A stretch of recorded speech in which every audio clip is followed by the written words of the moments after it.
All right, I just want to welcome everybody. I'm Jim Meggs. I'm the editor-in-chief of Popular Mechanics. I see some familiar faces here and a lot of new ones.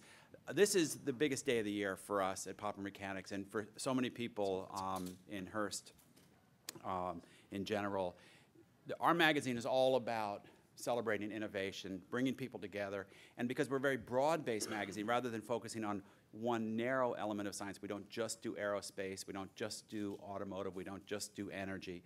We do a wide range of topics, and we try to communicate them to ordinary, interested Americans, people who care about engineering, they care about where the world's headed, they're curious, and I think most importantly, they're hopeful, they're optimistic. We describe ourselves as techno-optimists, and there's so many issues that we face in the world that are serious, and they're important, and they're challenging, but there are so many more people who are working on them with brilliant ideas and innovative thinking. Everything from basic consumer products all the way up to space travel and nanotechnology and things that really exist on the cutting edge. So what's exciting about Breakthrough Awards is we actually, as you see from how we've handled it, there's two types of awards. We have a product awards for stuff that our readers can literally go out and buy now, and we talk about what's cutting edge and transformational there. And then the Innovator Awards for the people who are really changing the world going forward. And for this panel, we're gonna have a busy afternoon with panel discussions. We have some food and stuff next door in the room next door. So welcome in the breaks or whenever to grab a bite and especially I want to encourage everybody to meet your colleagues from other fields. If somebody from JPL wants to sit down with the guys who invented this brilliant oil spill skimmer, to me that's the success of this event, is people meeting colleagues from all sorts of different backgrounds. We'll be putting all of this up on the web. We'll be tweeting it. The hashtag, if you want to tweet this, is BTA 2012. If you're a Twitter person, if you're not, don't sweat it. Here to listen and learn and share. And then the panels will end about a little before 5.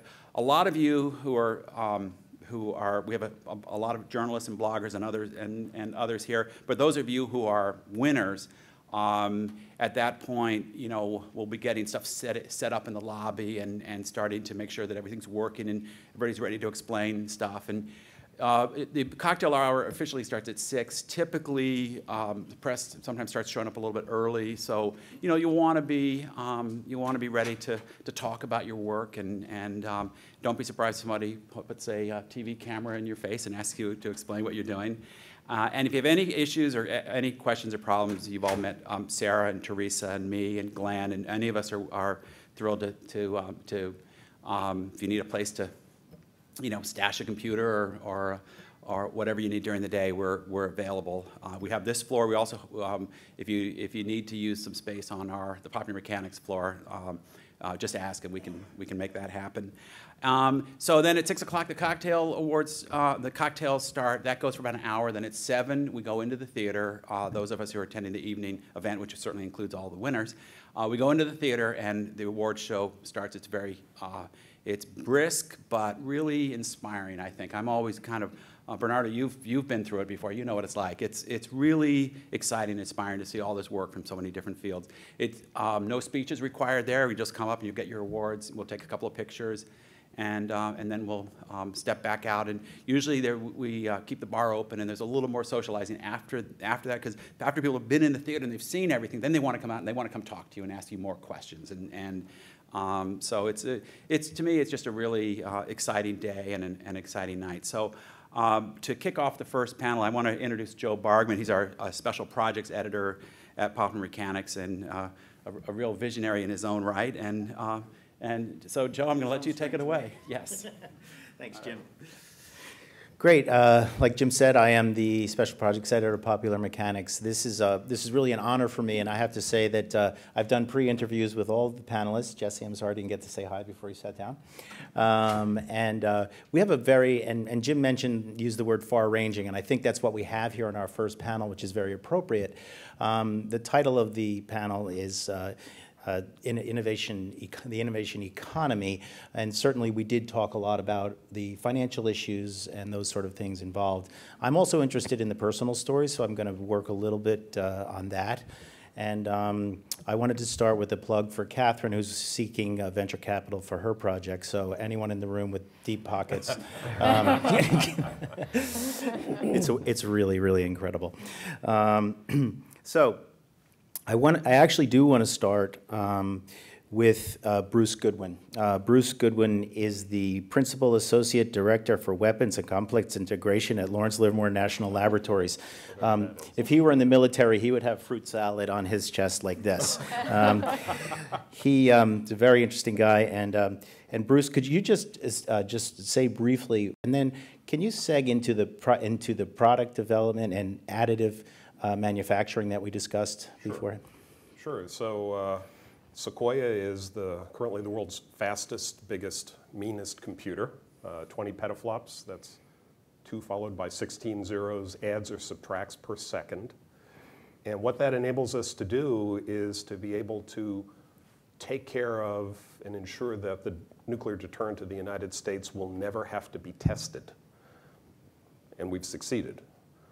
So why should that matter for the economy? That matters for the economy because now you can think about engineering very complicated things. You know, nuclear weapons are really complicated. And being able to bring them to market, essentially eliminating the cut and try engineering cycle of design, build, oops, it's not right, go back to design, build, which typically, at least for the Department of Defense, takes 5 to 6 years. We recently engineered a non-nuclear product for the Department of Defense, and we did it in 8 months. The first prototype unit became the first production unit and met all spec without testing. They tested it anyway because they didn't believe us, right? Now think about, you know, building airplanes, building cars, building refrigerators, engineering virtually anything that the commercial economy deals in. If you can cut 4 years out of 5 off of your development cycle, you're going to blow the doors off your competition. And I just wanted to ask Bruce whether we could break a little news here today about the heart. Can we talk about that? Yeah, I guess we can. So one of the first things we're doing, this computer eventually is going to go classified to take care of the stockpile of the United States. But in the interim, what we're doing is, with our partners, we are for the first time going to simulate the network, the electrical network that controls the human heart. And we're doing that right now. So you can imagine that's something you can't do cut and try engineering on. But if you can simulate it, then you can start to do work on the human heart virtually and figure out how to deal with problems. So you can model medical devices? We can model medical devices, we can model drugs and their impact on the rhythm of the heart. Right. Yeah. And one of the things that we did talk about, and probably the best quote of, and not that you're not a quote machine, Bruce, but there was one that really stood out for me. You said, we are getting to the point where we are with additive manufacturing, and for those of you who don't know what that is, and I'm sure you do, it's 3D printing, basically. We are going to be getting to the point where we're going to be able to model and build a Swiss watch. Yes. And I thought that was very impressive, certainly a technology, mind-blowing technology. How far off is that, Bruce? Well, it's probably not the most expensive Swiss watch, but I think that's within a swatch. I think that's within a year, and I'm talking a mechanical Swiss watch, you know, the expensive ones. And it would be additively manufactured through 3D printing with metal, not with plastic. Right. And there's no assembly required. Okay. When you're done, it's fully functional. Right. So I want to find another intersection of our panel members here. It was very interesting in speaking, and then at the other end, and I don't mean the other end meaning one is lesser or greater, but Jesse, who goes by the very distinguished title of Maker, which kind of, in this context or in the meeting, its current meaning wouldn't have meant much about 10 years ago, but right now means a lot in this new world of Entrepreneur 2.0 with business startups and with people creating their own products. Jesse, can you describe what you do as a maker? I know what you do is, Jesse is with Autodesk and creates software that enables people to take their ideas from idea to product. And can you talk a little bit about that, Jesse? Yeah, on a daily basis for us, it's all about lowering the barrier of entry so that we can really harness the power of the crowd, right? We have all these people that we get to meet through these places called hacker spaces or maker spaces, things like Tech Shop, where people can come in and have accessibility to software that you would have only gotten if you were in a high-end design firm. And hardware, laser cutters, water jets, welding machines, things like that you would only be able to acquire if you were part of some sort of engineering organization. But now it's open to everybody, it's open to the public. And we're finding that people can grab these things and develop these ideas at an extremely rapid pace, which is almost frightening at times. We're talking about economy here, and now we know these are rough times. Unemployment is high, and a lot of people are suffering. And I think there might be a connection between the growth in the maker communities, the technology that's available to people who want to create products. Can you talk a little bit about the growth? You mentioned over the past 2 years the amount of growth that you've seen. Yeah, just being in the movement for about the past 2 years, it's been just insane the amount of, if you just judge it by people at Maker Faire or things that come out in that type of essence. The Maker Faire this year, just this past weekend in New York, was 300% growth from last year. So there's that many more people that are interested in this at home. I just want to be able to create something or be able to 3D print something at my house than before. And it's been amazing to watch the age difference too. So we'll see things, in the past it was a bunch of guys about my age with beards hanging out in garages and doing weird things. And now it's very much, grade school kids making flight simulators that are fully functioning. Well, one thing that Jesse mentioned to me in our pre-interview was I asked him, okay, so what's the next step? And maybe I should be saving this for later in the talk. But what I think is the most fascinating thing was what you said about how these technologies in the hands of younger and younger people is going to open up different pathways in their mind as young people, and then you're thinking, okay, what are these people going to be doing when they reach university level? Can you address that a little bit? Yeah, we're already seeing a great example last year it was called Team Viper, and a group of high school students just decided to make their own flight simulator. They used, the software that was available to them for free, and the resources from something like a Tech Shop or a makerspace. And they created this fully functioning 6-axis flight simulator. And they're doing that at that age, and that was something that was a thesis project when I went to college. So you just start to wonder, as it creeps lower in the age groups, and as we're seeing these people, this little kid Jonathan, who's 9 years old, has his own 3D printer, and he's cranking out gears and making all these crazy things. Where is his head going to be by the time he gets to engineering school? The doors are just going to be so much more open to him than they would have been previously. That is really incredible, and from the ground up creative process and the way the technology is aiding that, we go to everyone experiences. Everybody up here has experienced a hurdle, a roadblock that they had to get past or get over in the creation of what they were working on. And Donnie and I had an interesting conversation about the industry that he works in is very conservative, and I don't mean that at all from a political standpoint, although it may be true.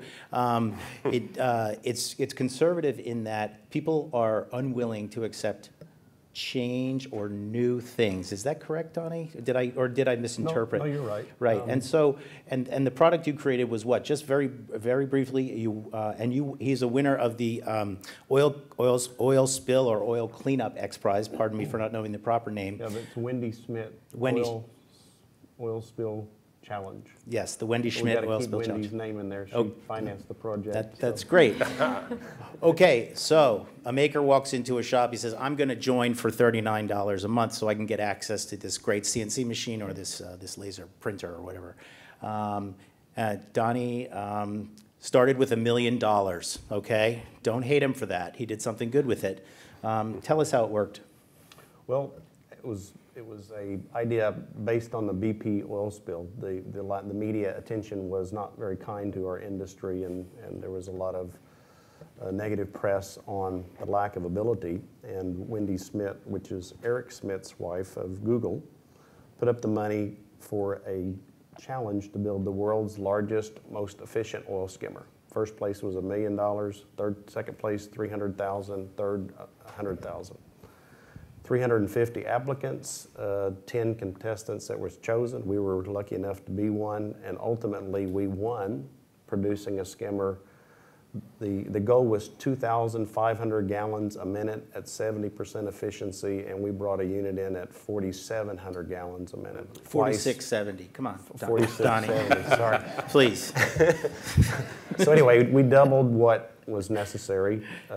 We've taken that money, and now we're developing the technology, and you'll see a little demonstration downstairs of how that works.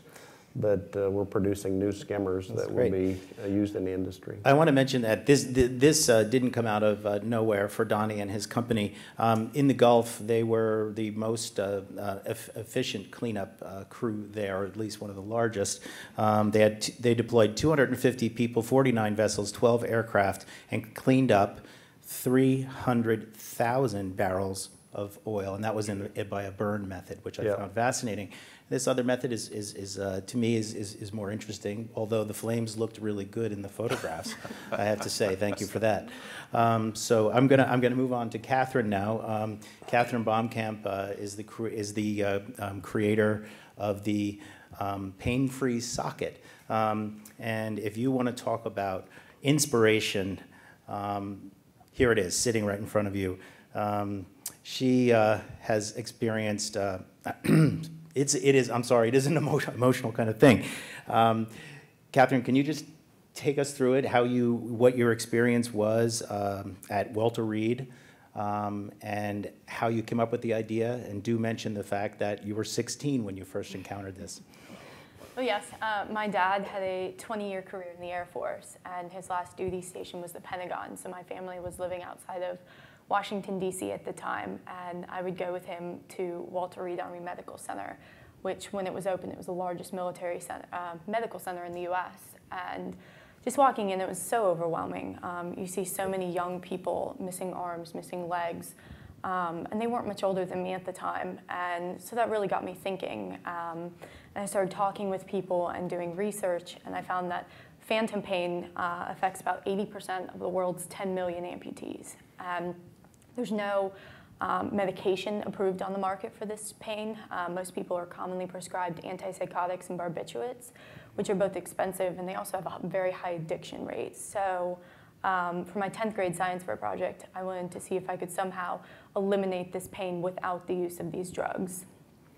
Right, so the next time you feel you can't do something, just think of Catherine. She went from a 16-year-old who had an idea that was inspired by people who had a very, very important need. And over the next 4 years, and since we're talking about economy, she mentioned to me that she was funded by the Bank of Dad. And her father is sitting here in the audience right now. So I find that it's fascinating. Now, technology-wise, what you found in the beginning was that there were people who were working with electrode-based systems, and your interface is what? Well, mine is completely wireless, and that was a big part of what I wanted to do. In Germany, they were experimenting with treating phantom pain with thermal biofeedback, very concentrated and controlled heat, but they were doing it through electrodes placed on the patient's skin.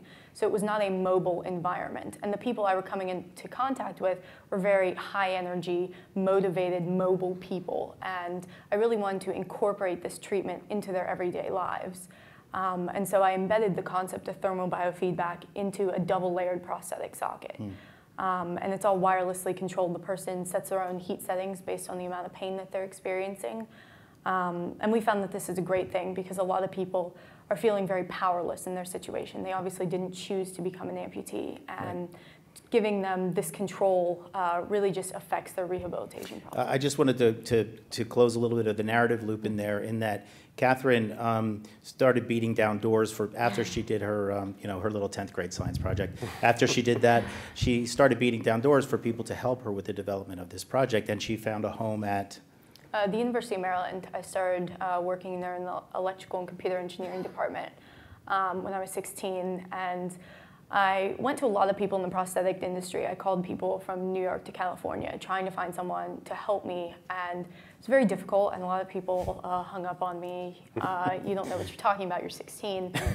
So eventually I stopped telling people my age, and, and I had to go to California, but I found one of the country's leading prosthetics experts to start building units for me, and went to the University of Maryland, and we prototyped the first 2 generations there. That's great. I want to tell one small side story before I move on to Bill Carter and his creation, the ultralight Micro Lattice, aka the world's lightest metal.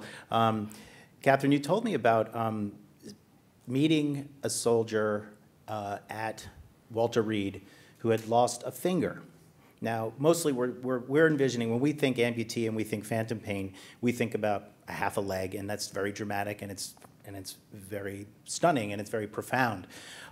But just because you lose a finger, for instance, doesn't mean it's any less profound when it comes to phantom pain. And Catherine, can you describe what this person told you, what their experience was, and how you tried to address it, or how you addressed this person? Sure. A lot of people contact different military agencies knowing that they'll eventually get to me. So this man came through Soldiers Angels, which is one of my favorite nonprofits. And they came to me and said, you know, we had a man who lost his finger, and his phantom pain was so debilitating he couldn't move his left arm because of it. And he wants to know if you can start prototyping gloves for him. So that was quite a while ago, and I've still got to get on that. I've been really focused on specifically, I've been working with below-the-knee amputees. Great. But this is really something I want to move into. Well, you know, it's funny because talking about the economy of things, I mean, Catherine is definitely seeking funding. She does have a board of directors that she's working with, but she said there are some obstacles. One is that I'm a 20-year-old full-time college student, and I'm trying to have a semblance of a personal life while I'm doing this. So she's juggling a lot. So move on to Bill Carter. He is the manager for architected materials at HRL. HRL has been at the forefront of innovation in America since 1948. They've been around a long time. They've been helping people with a lot of breakthroughs. And Bill's particular breakthrough was the ultralight Micro Lattice, the lightest metal. And the question that they were asking was a quite profound one going in, and I would love to hear the personal story about you working with the actual people who were doing this. The question was, can we go into the third dimension with composites? And I think there's a big question. So can you please describe a little bit about it? Sure. Actually, I just want to say it's not just me. There's, of course, a yes, great it is a team of people behind this. And one of the things I always believe is diversity in a team. And the way I usually say it is, when in doubt, have smart friends. And we have a lot of very smart friends on this kind of a project. But the origin of the project was really looking at lightweight materials. In general, we're looking at a future where systems need to be more energy efficient. And one of the things you want to do is take weight out of the system to do that. Or the world really needs to lighten up. So we are looking at ways of doing that. And composites are wonderful, lightweight, high stiffness, high strength materials, but they have one key deficiency, which is that the strength out of plane is very low. And so you tend to use them in a very particular way, and they can't be used everywhere. And in particular, it's hard to connect them up. So we were looking at that specific problem, and in a way, similar, Catherine, to what you were thinking of. We're addressing a point of pain in the industry. And that's where the 3D Micro Lattice was developed. And so Alan Jacobson, who will be here a little bit later, invented this wonderful scalable process for making these 3D lattices. And since then, we've been exploring all of the different things that you can do with it. It's kind of a creative platform in a way. Yes. So before we talk about what some of the applications that you feel might be appropriate for the ultralight Micro Lattice, I wanted to describe the process by which it's made. And this is, I think I cut and pasted this from our magazine, so I hope it's correct. The basic structure is made when beams of UV light are shot into a light-sensitive liquid resin that hardens into a lattice structure. This is similar to the two-dimensional photolithographic process used to create microchips, but done in 3 dimensions. The resin lattice is then dipped into a liquid metal and once the metal cools and becomes a solid, the resin is dissolved away. Is that accurate? Roughly. Get me research. We don't actually dip into a liquid metal. We actually do things like plating or inverse casting, which are similar Right. to that kind of thing. But the point is, we can go from our polymer template, which actually is kind of the starting place for many additive manufacturing techniques, Right. and then we're able to convert into new materials. But part of the challenge really is not only making a new material, but making one that's usable and economical.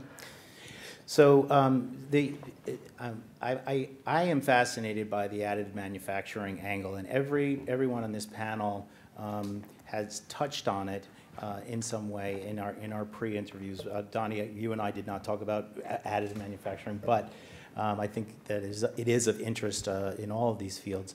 And the connections that we made were very interesting because Jesse's talking about additive manufacturing on a MakerBot level, and that's not to denigrate that. That's what's introducing most people to additive manufacturing. The idea that you can have a desktop 3D printer, mind-blowing, right? Didn't exist until very recently. On the other end, Bruce is simulating things in the computer and eventually, I think, looking for the hardware that that's going to be able to create the things that are modeled within the computer. Excuse me, Bill. Bill, one of the things, and both Bill and Bruce, when I mentioned that they would be sitting on the panel with Catherine, said, well, this kind of thing, our products and our processes could be used in something like prosthetics. So can we talk a little bit about that? Number one, practically how that might happen, and number two, what that might mean from an economic point of view in terms of making the product. Sure, please. For me? Okay, yeah. Well, so, I mean, going back to kind of our philosophy, we were looking for a scalable process that could make materials very quickly. And so making, materials like this Micro Lattice that I'm holding, or many others that you'll be able to see later, is very fast. So we can make this piece of material in about a minute, and it would take much, much longer with additive manufacturing. But additive manufacturing has the benefit of being a little bit more flexible. So we're also going into this sort of fast space. But the role of computation is going to be super important in no matter what process we're using and what materials we're using. Right. Because we need to be able to very quickly go from the design to a test. And I think that feedback loop, whoever does that the fastest and shows robustness will be the successful person in the market. That's an excellent segue. For Bruce, can you pick up there? Sure, yeah. I mean, so that iterative process of testing, if we can do that entirely through simulation, which is where we are almost at this point, you could imagine the prosthetics. I mean, a prosthetic has to be something perfectly customized to an individual. And you sort of have to, you don't want to have to make multiples of them and try them out and, well, this isn't quite right. And so using what we call uncertainty quantification through massive simulation, we can do all of the what ifs. What if the person gains 5 pounds? What if, their leg is slightly out of alignment or their arm isn't quite the right length, right? What does that mean for the thing that's going to pop out of the additive manufacturing refrigerator, that's connected to the supercomputer, and you'd like it to be perfect the first time? Right. And just give it to them. Right. It's great to be in the room with someone who uses terms like uncertainty quantification. I have to say that really makes me feel great. And Catherine, if you could talk about, now we're talking about additive manufacturing, custom making a prosthetic. I know that you're not there yet, that you're still, you're still in trials and seeking, what did you say you were seeking from the FDA? It's device Classification. Device classification, right. Correct. So what would customization mean, and in terms of fitting, like what are your experiences with that? I mean, it would change the industry. A person right after amputation will go through, the residual limb changes, and it changes shape, and so they have to go through several prosthetics. I know a young man now who's on his 4th. So it's constantly changing, and being able to custom fit at that exact time would just save a person a lot of pain and discomfort, and it would really just change the industry. Wow, that is amazing. Jesse, we also spoke about the localization of production. We spoke about how when the maker movement takes hold and when the mechanisms for local production take hold, and this is all additive manufacturing, that is a strong economic indicator, economic impact indicator too. Can you talk a little bit about that, what the localization of manufacturing is going to mean? Sure. I mean, we're seeing this right now on two different scales. One is, obviously the person in their house that's creating their own things. So they're not going to these big box stores. They're not going to, out where you might be mass manufacturing something. You'd rather keep it simple and custom make something at your house.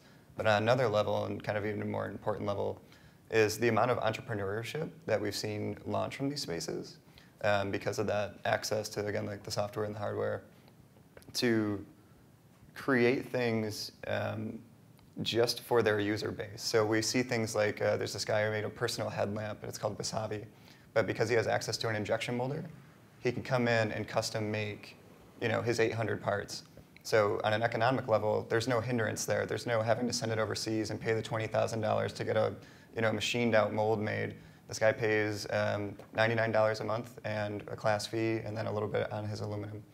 And it's just amazing, that type of switch. Yeah, that really is amazing. And then if you take that idea and extend it out to when more and more people have access to these things and they're starting to make things for themselves, they may be manufacturing things for their own use at home. They may have the means for that. That's really interesting.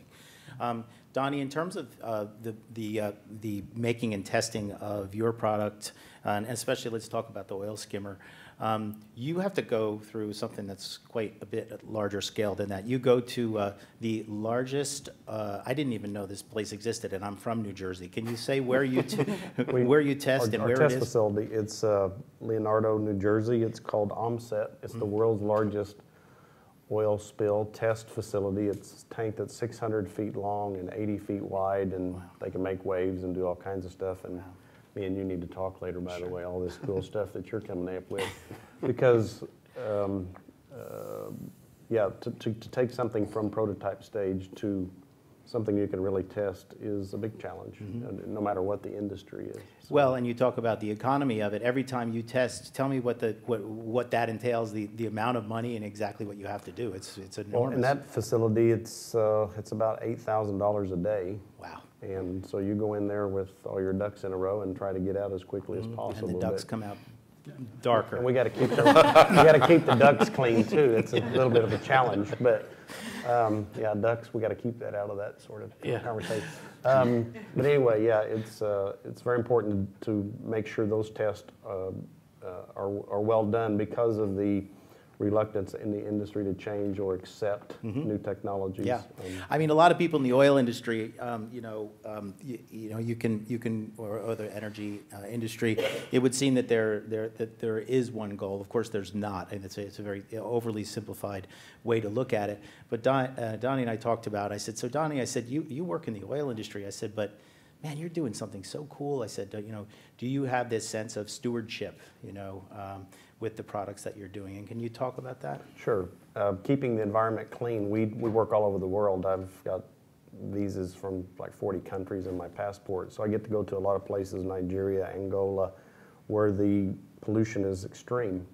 And so when you go in those places, you can see that you're really making a difference. An example, of course, is the Gulf experience, where we had our burn teams in place. Right. So it's quite fulfilling to be involved in those operations and to know you're doing something that's a little bit out of the box. I think it's fair to say. I mean, we constantly joke in the office about which new word are we going to come up with? Game changing, paradigm shift, whatever it is.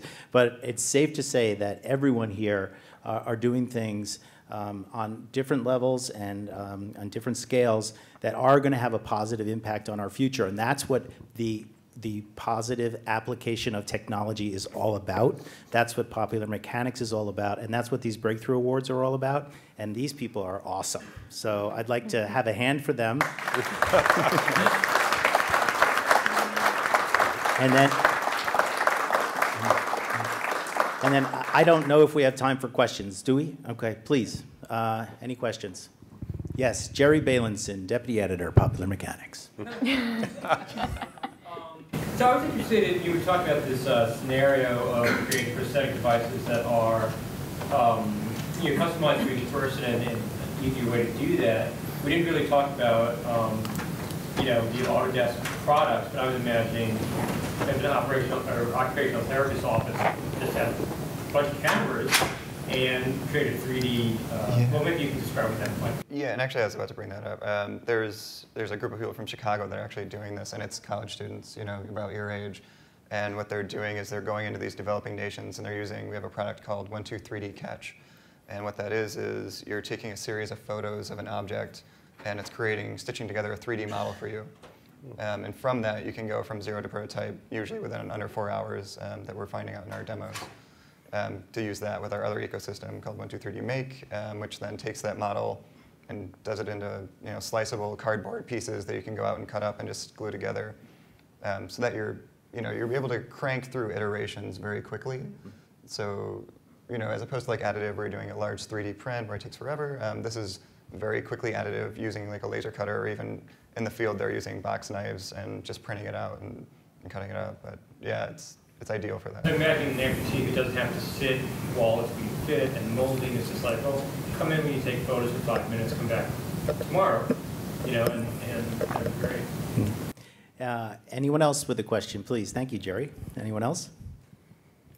Oh, are you afraid? Come on. Yes. So I have two questions, if I may. One for the 3D printers. So these being, you were mentioning that people are able to come in. Are these like locations that you're trying to do nationwide? We don't actually, we don't own the locations. They're locations that are just popping up because people, seemingly as yourself, are interested in owning these things, and they said, I want a 3D printer and I want a shopbot or a CNC router, but it's too much for just me, so I'm getting together with these 5 people, and we're going to start this space that other people can enter into. So it's kind of like pop-up colleges, right? They're just happening all over the place. Yeah. R&D facilities type. Yes. Yeah. Like, I guess if I can jump in, that's something that Pop Mechanics is covering a lot, is this growth of these. Some are done as business, some are done as cooperatives, but a place where you can go and have access to all of this technology. I'm thinking of a health club with that's a good idea. Yeah, and Tech Shop's like a perfect example. Yeah. Small fee and you can get and use all that material. Yeah, and I've been fascinated about the concept. So my question was, were you taking any initiative to go in that direction, to build those kind of facilities? We actually, through our partnerships we have, so we're a very strong partner with Tech Shop, and they're expanding rapidly. So right now they're in 6 locations, and it is that model. It's the gym model of you go in and have access to all these, but it's not just access to the equipment, it's access to the community. And there's a certain amount of instruction that goes on to kind of really just knock down the border for you, so you're not walking up to a machine and going, holy cow, that thing's going to cut my arm off. It's like you walk up and they're actually helping you out. It's like a Gold's Gym for inventors. It's a Gold's Gym for inventors, yeah. That's awesome. Okay, Jim Meigs. I had a question for Bruce. One thing that's interesting about the Blue Gene supercomputer, with all of the systems aggregated together, we've got the most powerful supercomputer on Earth, but also the system can be broken down into smaller units. Yes, scalable. That are more affordable and don't require their own, power plant to operate.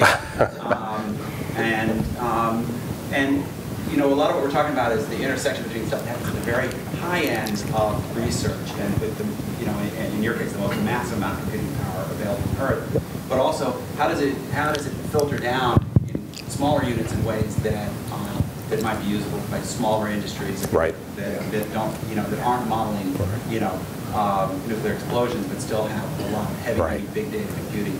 Yeah, and these systems are designed to be scalable. And so let me give you a very concrete example. We've just stood up another computer. We call the secret one Sequoia. We have a completely unclassified one called Vulcan. It's 5 petaflops, not 20 petaflops. And we have put that outside the fence in the Livermore Valley Open Campus, that we call it. And we have a collaboration center there. Medium, small, large industry can come in and work with us, because quite honestly, the software which is 80% of the cost of one of these systems, is not something that even a Boeing can easily stand up quickly. But the government's already done it.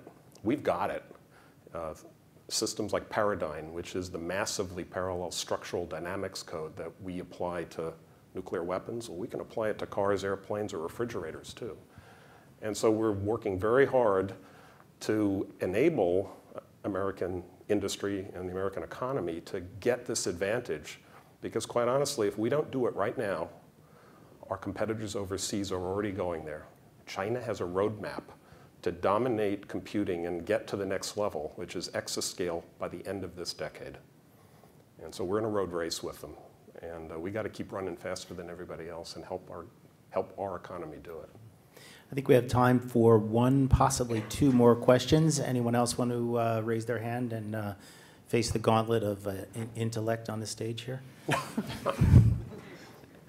I can, oh, there he is, Andrew Del Calle. For Bill, with this new manufacturing process for this metal, with fuel efficiency in both airplanes and cars and going to lighter weight materials, do you see this as a potential metal that can be used in maybe not in areas that will receive impact, but in other different parts that be used to reduce overall weight? Oh, absolutely. Actually, it turns out that the energy absorption characteristics of the hollow metal microtrusses is better than almost any other material, and so it's a leading candidate there.